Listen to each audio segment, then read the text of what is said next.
This week in the parish of bourses and market structure. 6 by Baymarkets, LedgerX Sold Again. SSE at 35, CME Meltdown and the dream is over. And ASX is a failure for all seasons. My name is Patrick L. Young. Welcome to the Bourse Business Weekly Digest. It's the Exchange Invest Weekly Podcast, episode 324.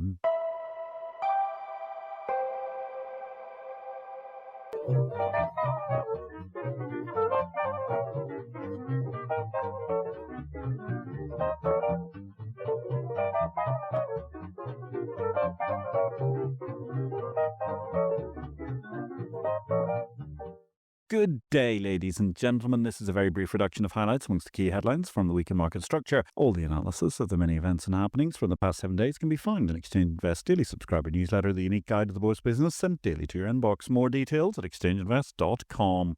Over in BitCarnage, it was a case of could Turkey Day be postponed as crypto exchanges race to woo corporate clients, according to the Korea Herald. CNN noted sagely, the crypto industry got everything it wanted, it's still having a meltdown. As I have not tired of pointing out for a year or more now, the price action of crypto is anything but bullish, despite all the news appearing overwhelmingly positive.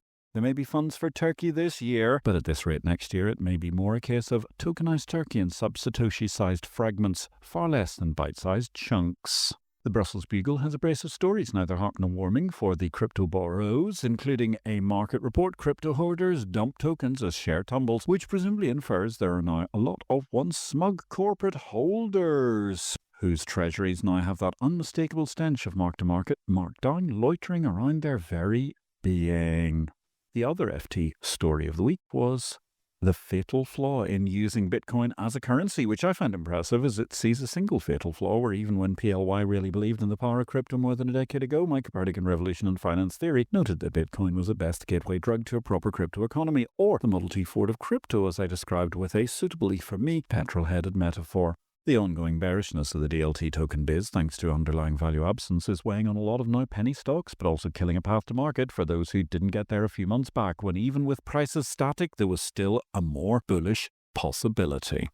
If you enjoyed this excerpt, you may be interested to know that you can read BitCarnage every day in Exchange Invest. Alternatively, if you want to follow BitCarnage, the daily update on happenings in the world of crypto and digital assets, you can find BitCarnage as a standalone on Substack. This week in exchanges, another fascinating piece in the Swiss jigsaw puzzle created by CEO Bjorn Sibbern. Buying CCP software provider Baymarkets provides a wondrous new tech stack addition to what is an increasingly self-reliant vertical within the progressive Six Exchange Group. Exciting times in Zurich and far beyond. Greek exchange profits soar just as it's absorbed into Euronext for another remarkable Bujna bargain. Battery metal additions to the ICE commodity suite are sparking new competition as the Brussels Bugle ponders the future of LME.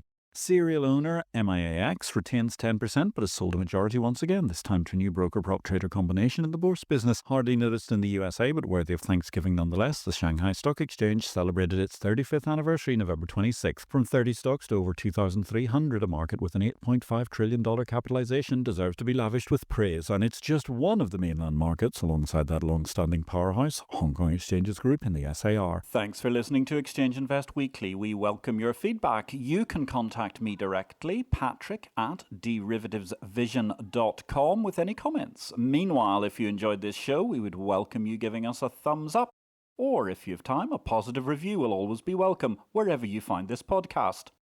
The Wall Street Journal exposés concerning Scientology and the Dream Exchange have sunk the Dream Exchange's application for exchange status with or without their much-touted Main Street Growth Act.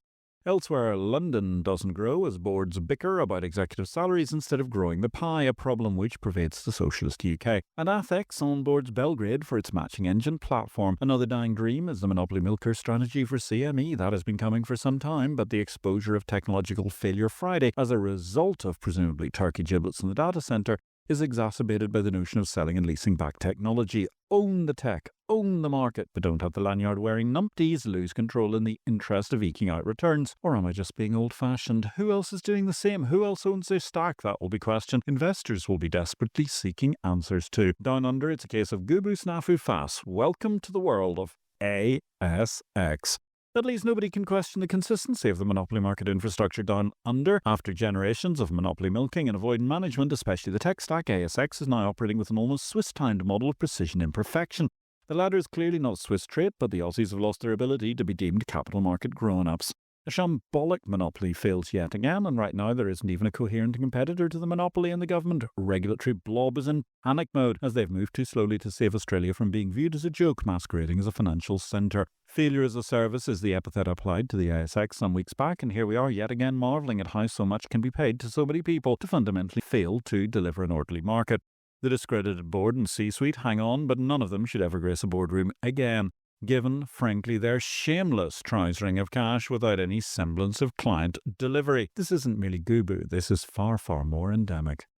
The tragedy is we all appreciate the depth of talent in Australia, albeit it seems increasingly clear that none of it has graced ASX for years. Yet world-class, now global market structure entities such as Computershare were born and bred in Terra Australis. Usually it's a bit before Christmas, before the mega-seasonal meltdown in ASX. Can we expect this to happen also alongside this little disaster to kick off December? Over in the UK, they're removing stamp duty for 3 years from newly listed London shares. London is in a rut due to corporate zero-risk jobs worth mentality pervading everywhere. However, the government is rubbish, the economy is collapsing, and therefore, why on earth would anybody want to seek to list there? ABEX Exchange have been granted registration as a foreign board of trade by US CFTC, enabling direct participation by US futures firms. As I mentioned at the top of the show, Shanghai Stock Exchange marked its 35th anniversary. On 26 November 1990, the SSE launched with just 30 listed securities. That number has grown to over 2,300 and a total market capitalization in excess of 60 trillion yuan or $8.5 trillion with a product base across equities, bonds, ETFs, rights and the star market. Over in South Africa, the farce grows daily. The regulator is clearly anti-competition, having already introduced a draft stricture of dual listing, which disinclined companies to seek to be traded beyond the monopoly confines of JSE. Now A2X is being fined for trying to help add liquidity because it's not bureaucratic enough for the regulatory body. What a farce. Results this week, ASX posted fabulous numbers, turnover up 62%, EBITDA up 95.7%, consolidated EIT up 103%, and it mattered nothing because Stefan Bush had already bought the business at a bargain price. Moscow Exchange, they announced great results, which reminded us once again that just what could this exchange do if they were in a free economy without having a slightly mad and dictatorial leader who's trying to invade other parts of the world. Deutsche Börse, they are having exclusive results, and we've therefore moved into the deals section because their result there is they're having a discussion about acquiring Allfunds, a wealth management platform which once attracted the interest of Euronext several years ago. An interesting move which further edges DB1 away from being an exchange business after its purchase of the proxy vote folks at ISS in 2021. Robinhood and Susquehanna have taken over LedgerX in a prediction markets push, as I mentioned at the top of the show, with MIAX retaining 10% after they sold it a second time around. And Slovenia, they put a spanner in the work. They have rejected Croatia's bid to buy the Ljubljana Stock Exchange. Meanwhile, don't forget you can catch our live video show IPO-VID on a Tuesday, 6 o'clock Central European Time, 5 o'clock London Time, midday New York Time. Catch us on Facebook, LinkedIn and YouTube. Now online, we got a fabulous discussion with Dr. Mohammed Belgin about the human factor, a trading journey. Coming up for the end of the year, we've got 2 fabulous highlight shows. Our finance book of the week this week is The Scrappy Entrepreneur, How to Effectively Lead an Innovation-Driven Startup by Veronique Pfeiffer, who was also our guest in a recent IPO-VID. And don't forget, if you want all the news in the bourse business delivered daily to your inbox, subscribe to Exchange Invest via exchangeinvest.com. It's only $499 per annum to join the exchange of information. Product news, ICE and BMI, as I mentioned at the top of the show, they've launched lithium and cobalt futures contracts. And NCDEX, they're going to be launching mutual funds, equities and derivatives by next year. Exciting times. NYSE Texas, meanwhile, has over $2 trillion in market cap thanks to 100 dual listings, while lavishly funded startup TXSE has nada content but has raised over $250 million. Technology news, I mentioned the acquisition by 6 of Baymarkets. That's quite a shake-up in the CCP tech stack. And S&P Global, they've completed their $1.8 billion acquisition of With Intelligence. Regulation news this week, the FCA denies that it mishandled the bond tape option. As always, the blob is of course entirely perfect. Cboe, meanwhile, they've ended their bid to reverse the SEC order on their software unit carve-out of Silex, something which dropped on Black Friday, no less. And that leaves us, interestingly, at the point of Big World. This week we've had a Mega Mamdani theme in Exchange Invest. Subscribe to manage to read that, but let's pick out something a little bit different.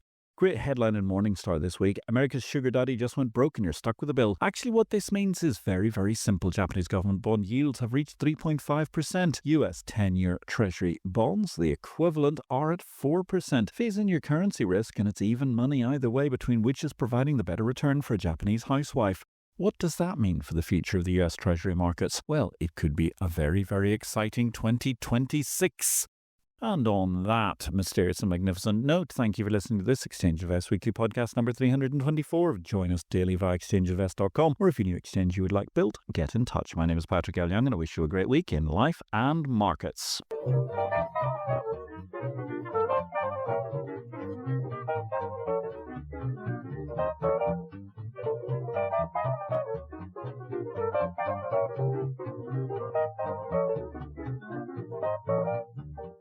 This show relates to the business of bourses.